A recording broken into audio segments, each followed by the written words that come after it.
Êtes-vous prête à descendre en eau vive? La plupart des acteurs économiques n'y sont pas préparés. Et avec raison. La majorité des régions canadiennes sortent à peine d'un hiver interminable, froid et enneigé, dont la fin est accueillie avec un véritable soulagement. Le réchauffement des températures annonce le printemps et, par le fait même, le début des avertissements de crues et de torrents gonflant lacs et rivières. Cette image rappelle beaucoup l'évolution économique mondiale. Le long hiver de l'économie, marqué par une croissance vacillante et ponctuée de fréquentes tempêtes, a menacé de paralyser le dynamisme de l'économie. Heureusement, le dégel tant attendu est en cours, mais il s'accompagne d'une montée des eaux. Les acteurs économiques doivent donc se préparer à la descente en eau vive, mais certains semblent encore sous l'emprise du bonhomme hiver. Alors, pourrons-nous manœuvrer dans les rapides qui se profilent à l'horizon? L'aventure semble incroyable et sans doute un peu insensée. Les kayakistes possédant 6 ou 7 années d'expérience n'ont jamais descendu les rapides de l'économie et même les kayakistes accomplis ont sans doute perdu la main. Il peut être rassurant de glisser tranquillement sur le lac paisible d'en se rendre compte de la crue. Si une montée rapide du niveau d'eau est en train de se produire dans l'économie mondiale, quelle en est la preuve? Pour le savoir, jetons un coup d'œil aux indicateurs clés. Ils ont chuté plus tôt cette année, mais l'hiver particulièrement difficile qui a sévi en Amérique du Nord en est le principal responsable. Pourtant, l'indicateur avancé de l'OCDE est en hausse depuis 17 mois consécutifs et certains signes précurseurs laissent supposer que cette tendance se maintiendra. Et puis, il y a d'autres facteurs favorables.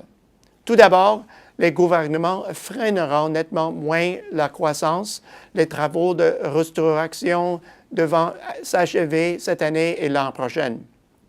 De plus, nous notons la présence d'une demande comprimée, particulièrement évidente dans l'économie américaine. Par ailleurs, le secteur de la construction résidentielle est loin de combler les besoins des ménages, alors même que les stocks de maisons disponibles se trouvent à des niveaux dangereusement faibles, ce qui pourrait annoncer l'éclosion d'un boom de la construction. Les automobilistes américains continuent de rouler avec leur vieille bagnole, mais ils ont maintenant les moyens d'acheter un véhicule plus récent. Enfin, depuis environ 5 ans, les entreprises de partout sur la planète sous-investissent, ce qui a entraîné un resserrement de la capacité. Aux États-Unis, l'investissement est à peine inférieur au pic atteint avant la récession et il est en progression. Voilà donc le bon moment d'investir. L'incitation à passer à l'action pourrait devenir plus forte et le recours à la persuasion pourrait devenir moins nécessaire. En effet, dans pratiquement tous les pays industrialisés, la confiance des consommateurs et des entreprises s'améliore. C'est en soi un exploit si l'on pense à la longue période de difficultés qui ont émoussé la confiance. Cette évolution donne à penser que l'économie mondiale connaîtra une vague de croissance d'une ampleur qui n'a pas été vue depuis très longtemps. Dans notre livraison du printemps 2014 des prévisions à l'exportation de décès lancée aujourd'hui à Burlington, en Ontario, nous prévoyons que l'économie américaine affichera la plus forte croissance, soit de 3 % cette année et d'un peu moins de 4 % en 2015. L'Union européenne se maintiendra à flot et accélérera la cadence l'an prochain. Les marchés développés, pour leur part, feront à court terme figure de locomotive de la croissance mondiale, qu'ils porteront à 3,7 % en 2014 et à 4,3 % en 2015. Les marchés émergents ne seront pas en reste. Après des années à s'appuyer sur le dynamisme de leur économie nationale, ils pourront à nouveau tabler sur une robuste croissance du commerce international qui sera tirée par la demande provenant des pays développés.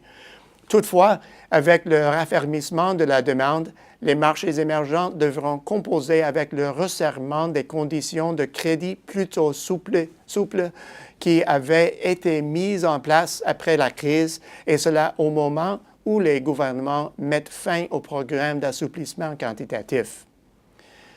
La relance du commerce extérieur apportera au Canada des retombées opportunes. Malgré les perspectives peu réjouissantes de l'économie intérieure, les exportations montrent déjà une belle progression. Le ralentissement de l'activité du marché intérieur devrait d'ailleurs libérer des capacités pouvant être affectées aux exportations, particulièrement élevées dans certains secteurs. D'autres industries disposent de la capacité nécessaire pour absorber la croissance. Étant donné que les entreprises disposent généralement d'abondantes liquidités, l'investissement commercial devrait monter en flèche jusqu'en 2015. Dans ce contexte, nous prévoyons que le taux de croissance corrigé de l'inflation atteindra des 6 % cette année et l'an prochain, ce qui fera passer la croissance économique globale à 2,2 % cette année et à 2,8 % en 2015. Au bout du compte, il y a de bonnes raisons de croire qu'une vague inattendue et continue de croissance gonflera la rivière de l'économie mondiale. Pour en tirer parti, il faudra déterminer la voie à suivre et manœuvrer habilement pour éviter les écueils parsemant les rapides en eau vive. À la semaine prochaine, c'est Peter Hall.